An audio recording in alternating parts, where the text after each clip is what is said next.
This is Marco Reus. This is Shinji Kagawa. This is Nuri Shahin. Hello, this is Jadon Sancho. And you're listening to the Yellowwallpod podcast.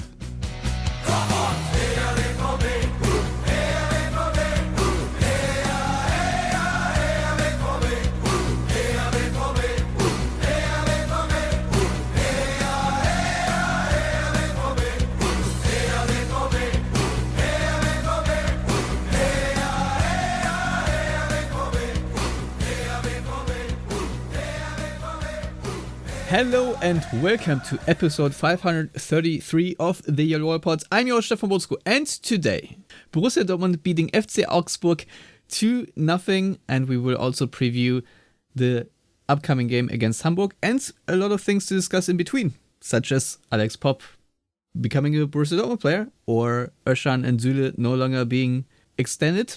For that and more, I'm joined by Lars Bollmann. Hello Lars, how are you doing? Hello Stefan, I'm doing okay. How are you? Yeah, I'm hanging in there. Quick semi-update. He is doing well. The current chemo protocol is working, and his blood work has been so well that he, usually has a couple weeks break between chemos, but the doctors have actually moved the next schedule up. So that is very good. And also, we have a sponsor for this episode. Wir sind komplett schuldenfrei. Wir zahlen keinen einzigen Euro an Zinsen. And we're sponsored by Lone Wolf 39. I assume he is a big Marius Wolf fan. Thank you very much for the sponsorship.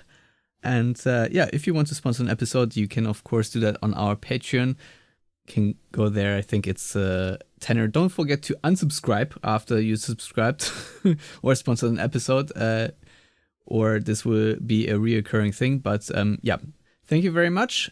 And with that, Lars, since this is a sponsored episode, I hope you are extra motivated to talk about the Augsburg game. I think we'll start there before we talk about the women's team. But to me, this was one of the more delightful performances to watch. And the only thing that I didn't quite understand is how Dortmund only came away with a 2-0 win. Maybe it was just the theme of the Bundesliga match day, because no game in the entire match day had more than 2 goals. Or maybe that's what it was. Maybe there was an overall curse or something going, which is why we hit the crossbar twice. But Lars, your thoughts on the game against Augsburg? I don't know if you want to rehash the lineup versus what you thought on the previous episode. I don't know. Well, first of all, you missed the easiest segue in the history of this show, because Marius Wolf obviously is now at Augsburg.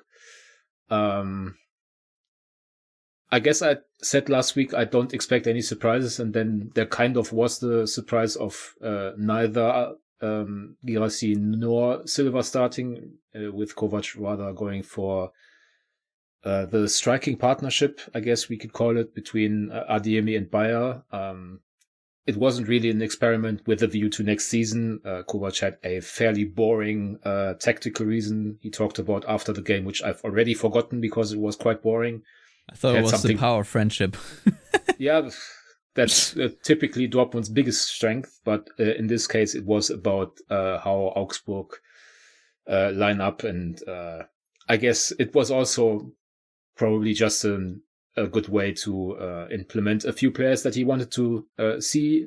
Obviously, Karim Adeyemi hasn't really gotten many minutes over the last few weeks. Bayer has been outperforming him, I would say, pretty convincingly. And also Joe Bellingham, with Marcel Sabitzer having returned from injury, has kind of found it a bit more difficult to see the field much. So I guess that was kind of the rationale there. And then I think to a lot of fans, they will have seen it as a positive that Luca Reggiani started over Niklas Süle, because obviously Rami Bensebaini was suspended, and Reggiani still out injured and all that good stuff that we talked about last week. So it's, I guess, a bit out of character for Niko Kovac to go with the younger player when Niklas Süle was available, but considering the very strong performance from Reggiani on top of his maiden goal in Bundesliga, that was a core that was thoroughly convincing. And to be fair, I'm completely in agreement with you. It was one of the more enjoyable performances of the season, and a lot of the players, in the spotlight in terms of the lineup actually produced very well. I think this was by far Joe Bellingham's best game at Dortmund, basically. I mean, we've talked ad nauseum about him kind of struggling to find a role, maybe, especially since he was playing in a more attacking capacity at the Club World Cup, and then he's basically been a number 6 in the Bundesliga season. And this was, as I said, by far, in my opinion anyway, his best performance. Both Adeyemi and Bayer played very well as well. Reggiani scored. So other than the scoreline being a bit short, especially towards the end of the game when Augsburg kind of had a little bit of a comeback in terms of performance, I think this was one of, again, the more enjoyable performances of the season. Yeah, why don't we start at the top of the lineup? Because I actually thought that the partnership of Adeyemi and Bayer worked really well. I thought to myself that if Maxi Bayer is playing like this all the time, I would not be as hard on him, because he was definitely doing more things as just doing cardio. He had a lot of let's call it razzmatazz. a lot of nice dribbles, a lot of trickery. One unfortunately resulted in a foul, but still there were some nice, we had double back heel sequences resulting in shots and chances and whatnot, and Maxi Bayer certainly was part of that. So it is nice to see him find a little bit more trickery. He already had I think it was almost like around the world or something like that against Cologne. Well, I think it was one of the previous games, but certainly since I've criticized him, I think he has shown a little bit more of what is in his bag, which I very much appreciate, and that is sort of the trajectory where I want to see him on. And just very good to see him and Adeyemi also just being both very aggressive. I think what really made this game so watchable is that Dortmund were really pushing Augsburg for the most part, that they were pressing them high up the field, and I think in that regard Sabitzer, Mecha and Bellingham all made sort of sense to play, because if you want to be aggressive with pace, toward your opponent, deep in the opponent's half, then this is certainly a lineup that works quite well to do that kind of thing. And so I thought Niko Kovac's game plan to stifle Augsburg was really good, because Augsburg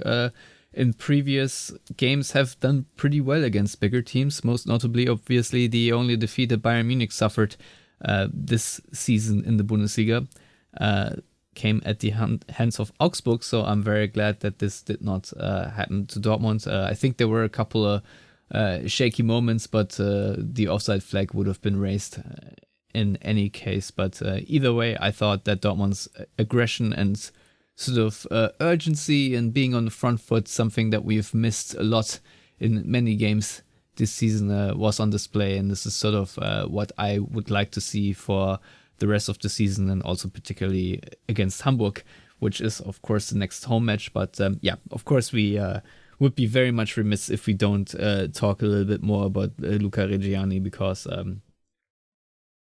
the emotion coming out of this 18-year-old kid just celebrating, not really knowing what to do with himself, and then finally running to his I guess friend, good teammate, partner in crime, Samuel Ignacio.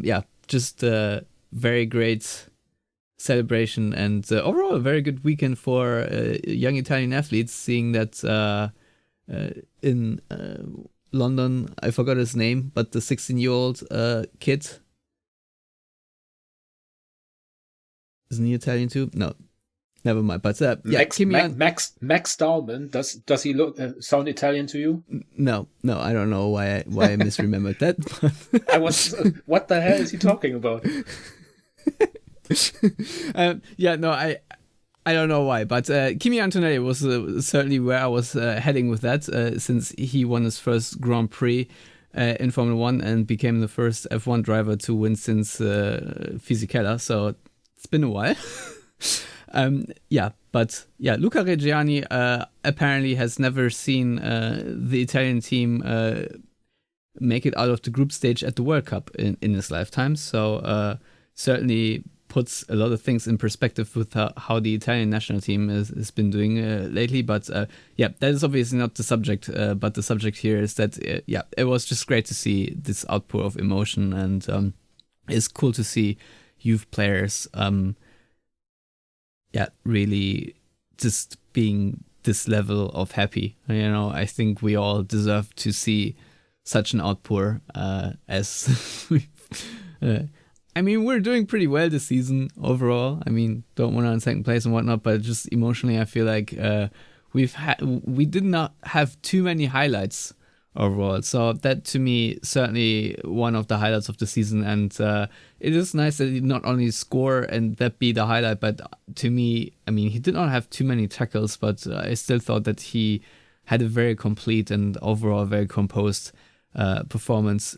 Lars, how did you see his performance over the entire 90 minutes? Very strong. Didn't put a foot wrong defensively, which I guess would also have been somewhat difficult because Augsburg really didn't do much for, let's say, 85 of 90 minutes. But still, his fourth game in the as a professional,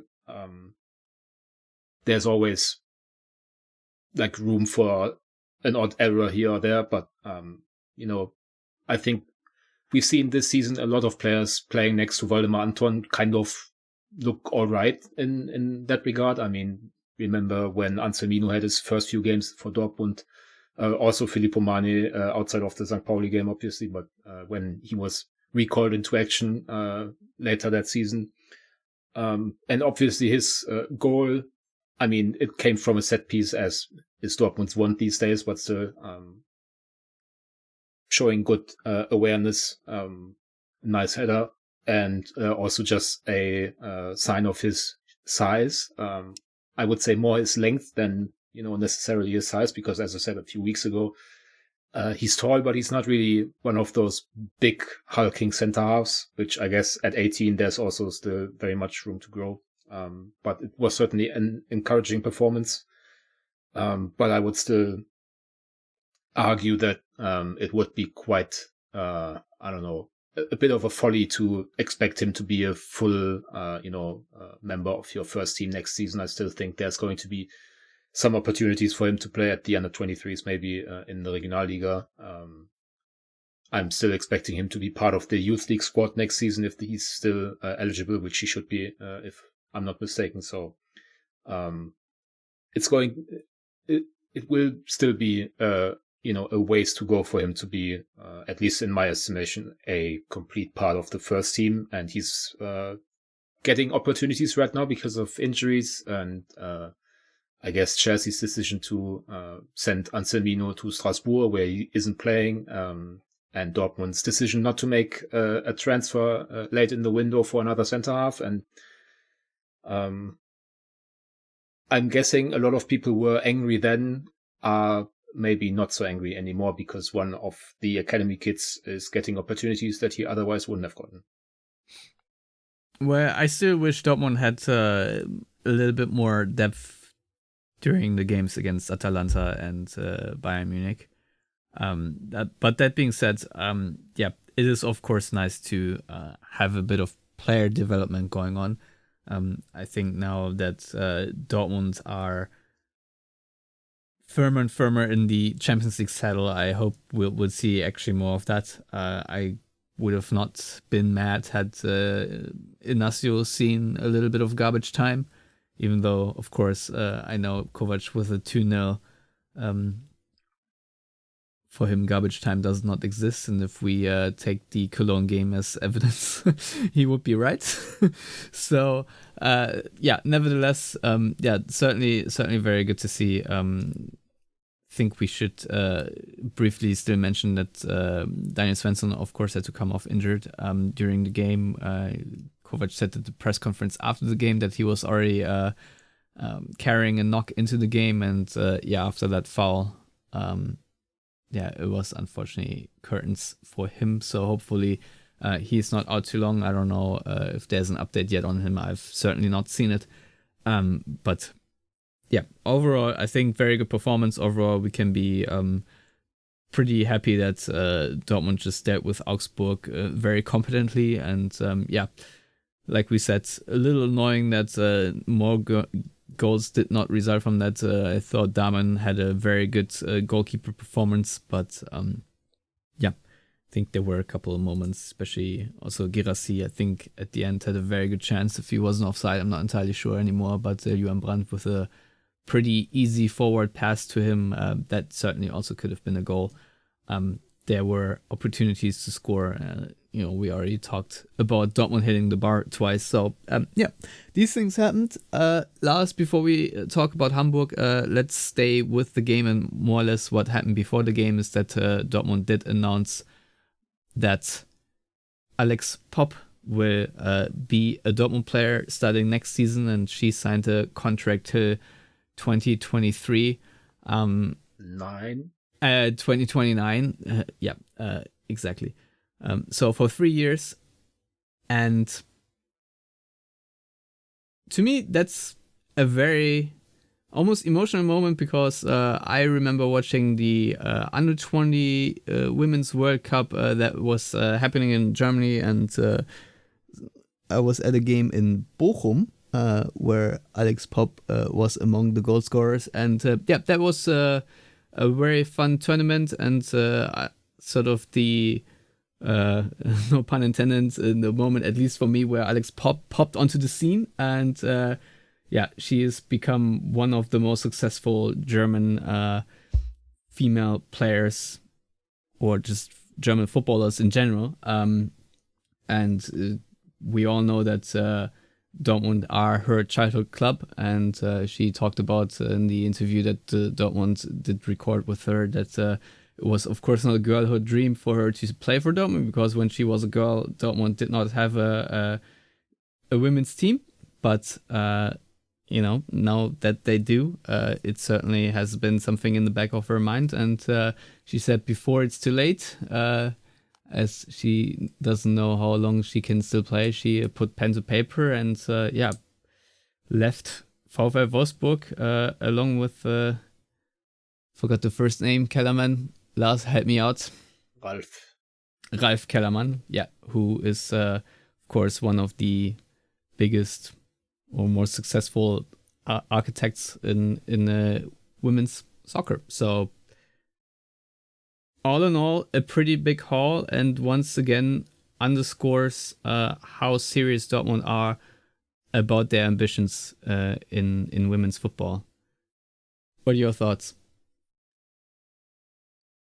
I think it's a bit of a cliche to say, something is a statement of intent, but this definitely is. Like, they signed in Kellerman, the as you said, architect of the most successful, or one of the two most successful, one has to say now, because Bayern have been kind of overhauling Wolfsburg, but like, he was their coach when they won the Champions League, for example, and then he moved into a managerial role and was still very much involved there. So getting him will help Dortmund professionalize, if that's a word, the women's sector, because obviously as of right now they are playing in the third division. I'm guessing that most of the players will still very much have a day job, and not be able to fully rely just on football, because also the earning potential, even for professional footballers in women's football, is sadly not something that you can build your whole life around for 50 years or whatever. So it's important for them to get the right funding, get sponsorship, get viewership. They are building obviously a training center for the women's team. They have two women's teams. They also have an under 19, under 17, or I don't actually know about under 19s, because usually in the women's game it's a bit different. Long story short, like, getting Kellerman was already a massive coup. And then obviously, as you already mentioned with Alex Popp, not only is she one of the most recognizable faces in German football, period. I'm with you. I don't think we need to qualify women's football because she's been around forever. She was the captain of the German women's team for a long time. She was captain for Wolfsburg for a long time. So one of the most recognizable faces, one of the best players, period. And to get her to sign a contract regardless of whether Dortmund actually make it to the second division this season, because right now I think they are 3 points behind Cologne's second team.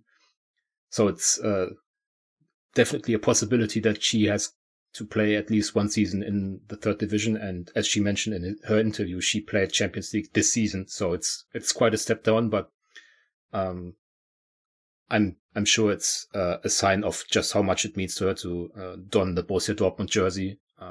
And also, I think her reasoning was absolutely sound. She said that she's been dealing with injuries, so she doesn't know how long her career is going to last. And then she doesn't want to just join Dortmund's women's team when they are finally in the first division and, maybe having established themselves already. She wants to get in at the ground level and also be a part of the development, because it will also take, obviously, from the player side, a lot of, development, getting more professional in how they approach games, how they can concentrate on football versus the other, life stuff, let's say. So it's, as I said, a massive statement of intent, and especially given, her history. She's from Witten, which is a town relatively close to Dortmund. She's been a Dortmund fan her entire life. And I think a lot of people or a lot of fans kind of thought about Alex Popp when this whole thing started. I think like 6.5 years ago, I think, was when the fans had the banners in the stadium calling on the club to finally move into women's football. And now they've obviously been at it for a number of years, but it seems to me like this has been another, restart almost with these two signings, because now it's really real, and they've always talked about they want to get into the Bundesliga as fast as possible, but now it's not only getting there, but also, having staying power and eventually competing for trophies. Yeah, I think that is the long-term goal. I just went to a Wikipedia page, and we might have been born in the same hospital, since her place of birth is Witten, so is mine. I don't think there are too many other hospitals in Witten if she was born in a hospital. So that might have been the one thing Alex Popp and I have in common, other than also both being Dortmund fans. She did go to a school in Gelsenkirchen. So, there's certainly some Schalke touch points in her past. I wonder how that went for her, but I'm sure we'll find out about that as we go forward. But I think the women's team right now are about 6 points off or so. I looked it up yesterday, but of course I could not fully remember the under 21.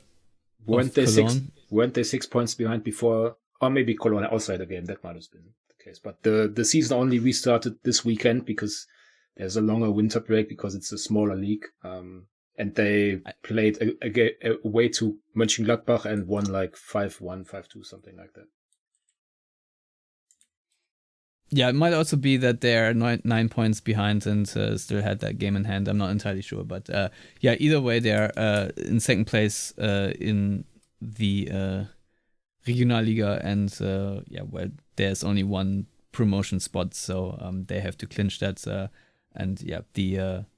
The league phase is only 26 match days. So they have to hurry up to make up that ground. But I think there's still a direct duel and whatnot. So if Dortmund win out, they might do it. But it's nothing is for granted. And Alex Popp said it herself that the possibility of her starting her Dortmund career in the third division is also a thing that can happen. So What is definitely confirmed is that when Alex Popp starts her Dortmund career, the Dortmund career of Salih Özcan and Niklas Süle will end. I think that has been confirmed so far.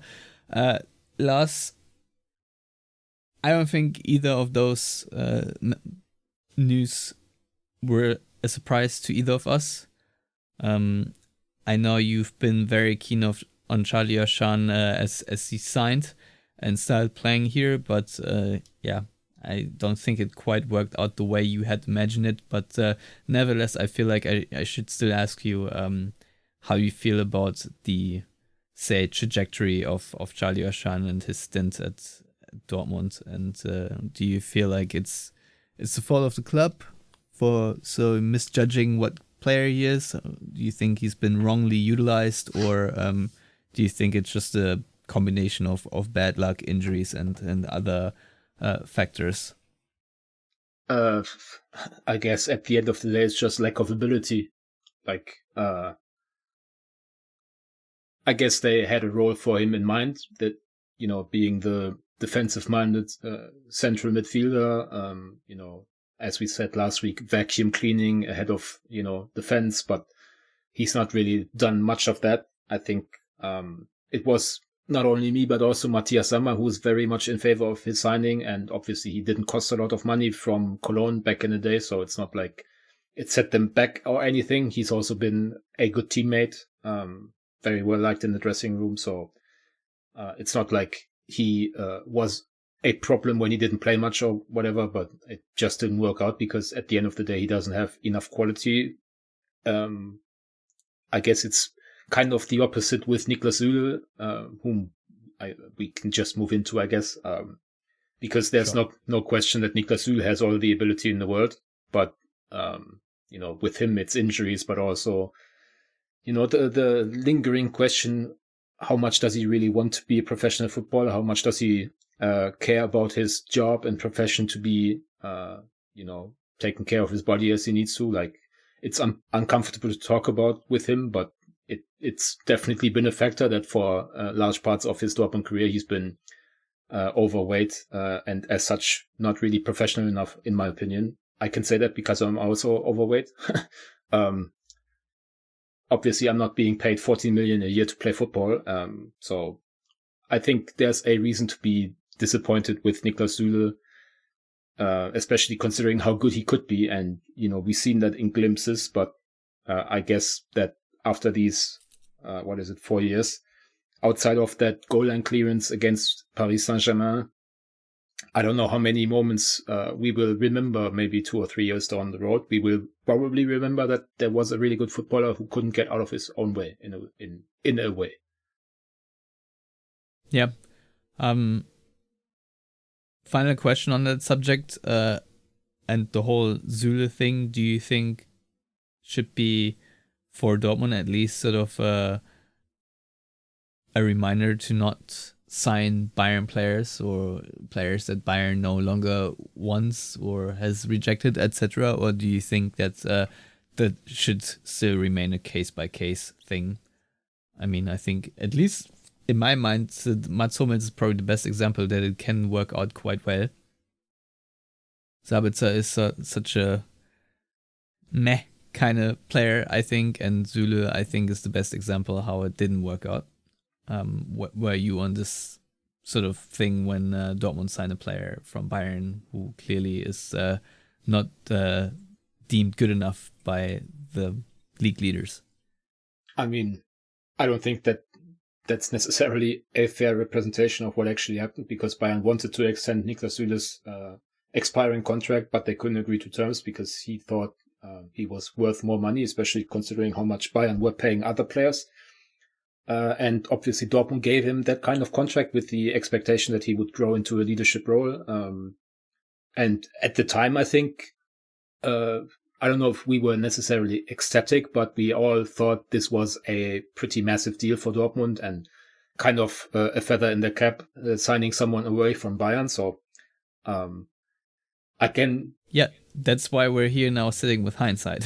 Yeah. I mean, I'm asking. I can now understand what you're trying to say, but I would say that you have to take it case by case, because no two players are the same. So, for example, right now, Leon Goretzka is leaving Bayern Munich. I don't think he's a great fit for Dortmund, but would I be, shocked if, or negatively shocked, let's say, if Dortmund sign him? No, because he's a good player. Like, at the end of the day, players who aren't perhaps quite good enough to play for Bayern certainly should be good enough to play for Dortmund. And I think Niklas Süle was good enough. There's no question about that. It's the other stuff, injuries, and as I said, his getting in his own way a little bit, that kind of made him not turn out to be the success story that he arguably should have been. So him on top of Hummels, like that stuff kind of is very dissimilar. And then also you have Sabitzer, as you mentioned, and perhaps we can even take Mario Götze into account. But still, if Bayern were to get rid of, Tom Bischoff, because he doesn't quite fit in their rotation, would you not sign him next season? Obviously you would, because he's a very good young player. Yeah. No argument there, of course. I'd also take Musiala if they prefer Bischoff. No problem.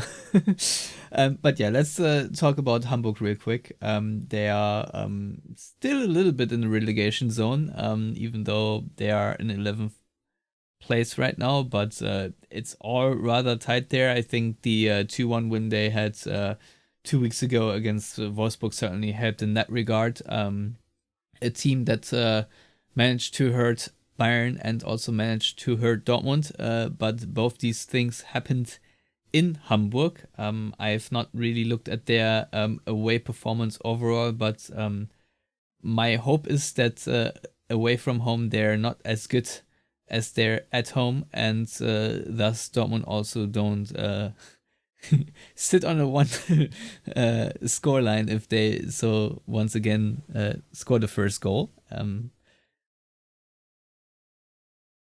But overall, my approach to this game is similar to the Augsburg game, is where I expect Dortmund with a dominant win and hopefully also a delightful performance on top. A little bit of lineup talk. Lars, like I said, I don't know if Daniel Svensson is going to be ready to play. Are there any, well, let's not say it's surprises, because Niko Kovac, at least to me, is doing a lot of things that I don't expect, so I can no longer talk about surprises because I feel it's just par for the course. He is, at least to me, in terms of lineup selection, not as predictable as previous coaches. But still, are there any wishes, any players you would like to see in this lineup, or any things to expect? Do you think that Reggiani, for example, will feature again, or do you think it's just going to be Bensebaini back next to Schotterbeck and maybe Anton, or in a different setup?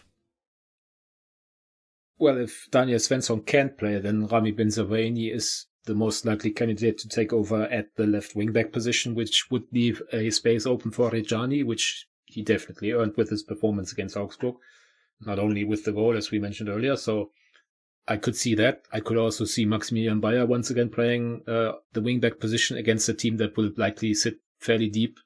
Obviously, his pace in track and back also is quite important.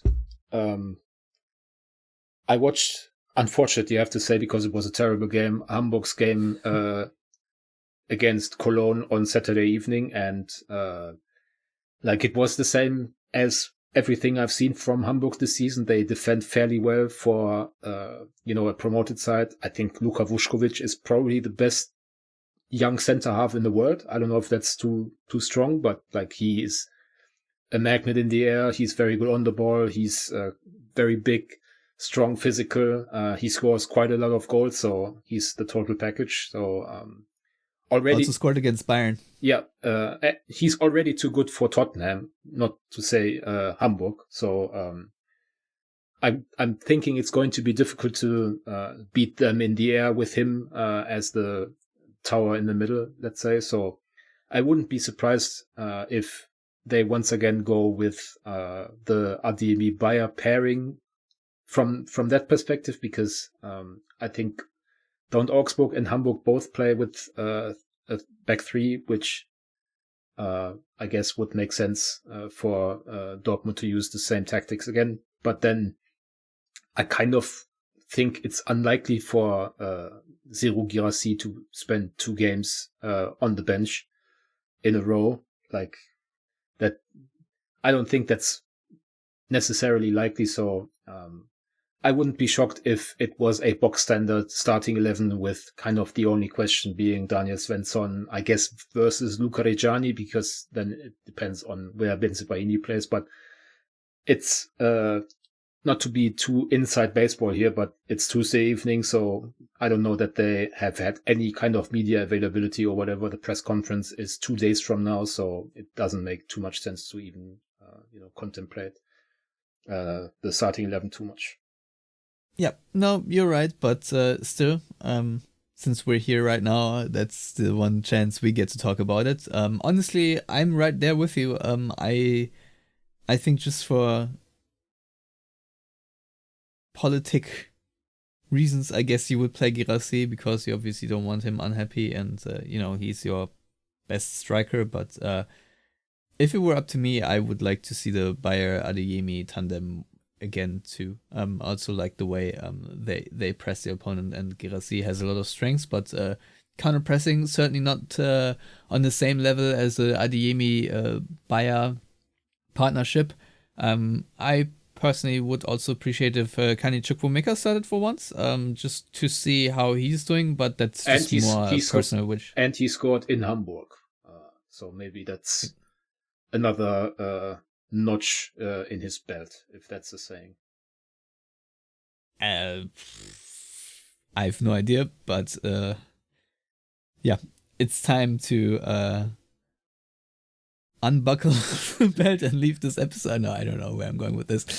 But yeah, Lars, I think we've done enough damage here. As always, everyone out there, thank you very much for listening. And yeah, until next time after the Hamburg game.